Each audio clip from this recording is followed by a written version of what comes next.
ओम नमो भगवते वासुदेवाय। असुरों और देवताओं के द्वारा पूजित है भगवान श्री गणेश। यक्षों, किन्नरों, गंधर्वों, सिद्धों और विद्याधारियों के द्वारा प्रार्थना की जाती है भगवान गणेश की। और आप क्या सोचते हैं, आपकी पूजा स्वीकार नहीं होंगी? हर चीज़ें किस्मत से नहीं मिलती, कुछ प्रार्थनाओं से भी मिलती है।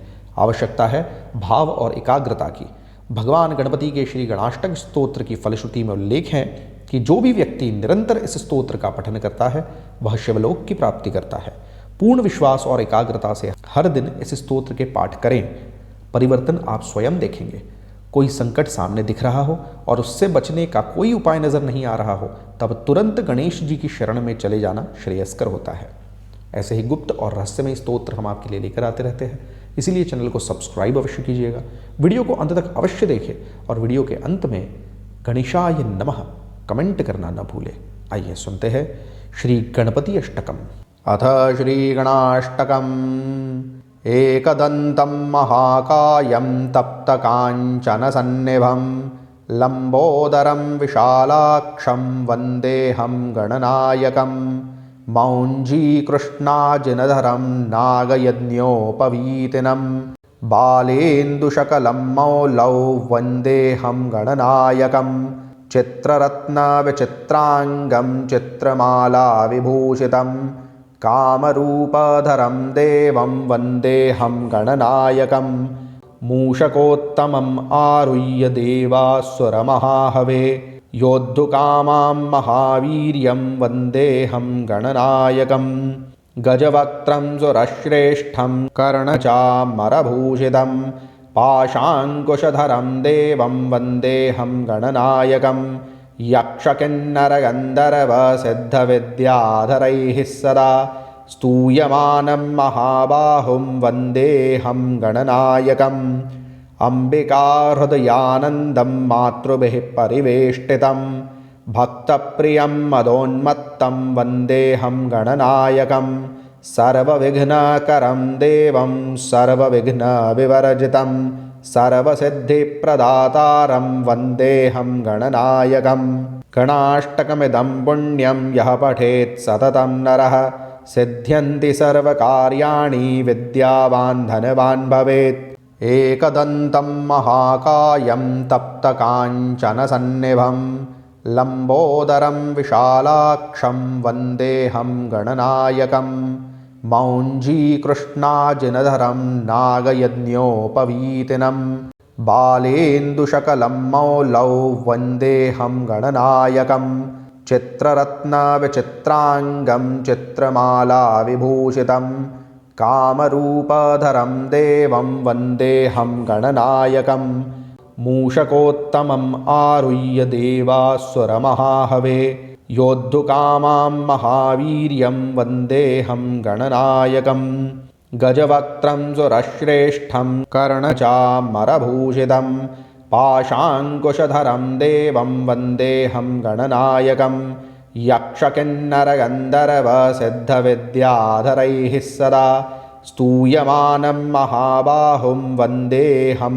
गणनायकम् अम्बिकाहृदयानन्दं मातृभिः परिवेष्टितं भक्तप्रियं मदोन्मत्तं वन्देऽहं गणनायकं सर्वविघ्नकरं देवं सर्वविघ्नविवर्जितं सर्वसिद्धिप्रदातारं वन्देऽहं गणनायकं गणाष्टकमिदं पुण्यं यः पठेत् सततं नरः सिद्ध्यन्ति सर्वकार्याणि विद्यावान् धनवान् भवेत्।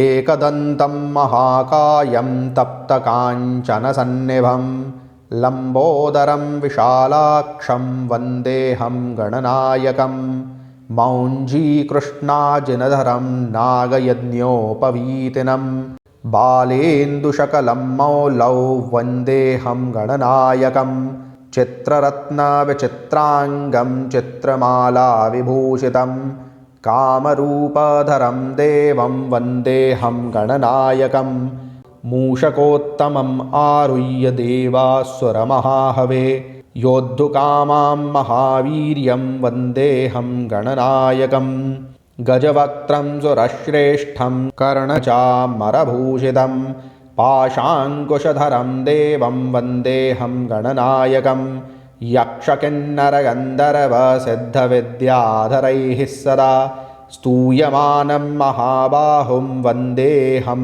गणनायकम् अम्बिकाहृदयानन्दं मातृभिः परिवेष्टितं भक्तप्रियं मदोन्मत्तं वन्देऽहं गणनायकं सर्वविघ्नकरं देवं सर्वविघ्नविवर्जितं सर्वसिद्धिप्रदातारं वन्देऽहं गणनायकम् गणाष्टकमिदं पुण्यं यः पठेत् सततं नरः सिद्ध्यन्ति सर्वकार्याणि विद्यावान् धनवान् भवेत् एकदन्तं महाकायं तप्तकाञ्चनसन्निभं लम्बोदरं विशालाक्षं वन्देऽहं गणनायकं मौञ्जीकृष्णाजिनधरं नागयज्ञोपवीतिनं बालेन्दुशकलं मौलौ वन्देऽहं गणनायकं चित्ररत्नविचित्राङ्गं चित्रमालाविभूषितं कामरूपधरं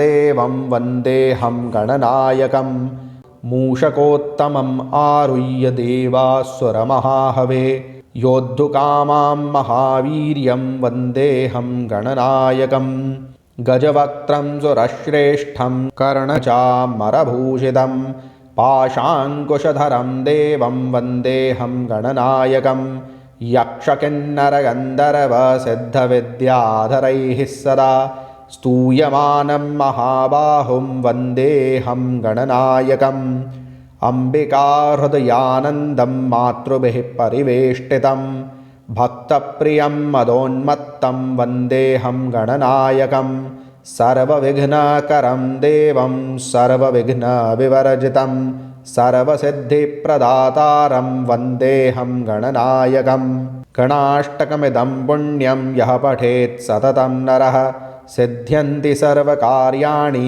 विद्यावान् धनवान् भवेत् एकदन्तं महाकायं तप्तकाञ्चनसन्निभं लम्बोदरं विशालाक्षं वन्देऽहं गणनायकं मौञ्जीकृष्णाजिनधरं नागयज्ञोपवीतिनं बालेन्दुशकलं मौलौ वन्देऽहं गणनायकं चित्ररत्नविचित्राङ्गं चित्रमालाविभूषितं कामरूपधरं देवं वन्देऽहं गणनायकं मूषकोत्तमम् आरुह्य देवासुरमहाहवे योद्धुकामां महावीर्यं वन्देऽहं गणनायकं गजवक्त्रं सुरश्रेष्ठं कर्णचामरभूषितं पाशाङ्कुशधरं देवं वन्देऽहं गणनायकं यक्षकिन्नरगन्धर्वसिद्धविद्याधरैः सदा स्तूयमानं महाबाहुं वन्देऽहं गणनायकम् अम्बिकाहृदयानन्दं मातृभिः परिवेष्टितं भक्तप्रियं मदोन्मत्तं वन्देऽहं गणनायकं सर्वविघ्नकरं देवं सर्वविघ्नविवर्जितं सर्वसिद्धिप्रदातारं वन्देऽहं गणनायकं गणाष्टकमिदं पुण्यं यः पठेत् सततं नरः सिद्ध्यन्ति सर्वकार्याणि विद्यावान् धनवान् भवेत्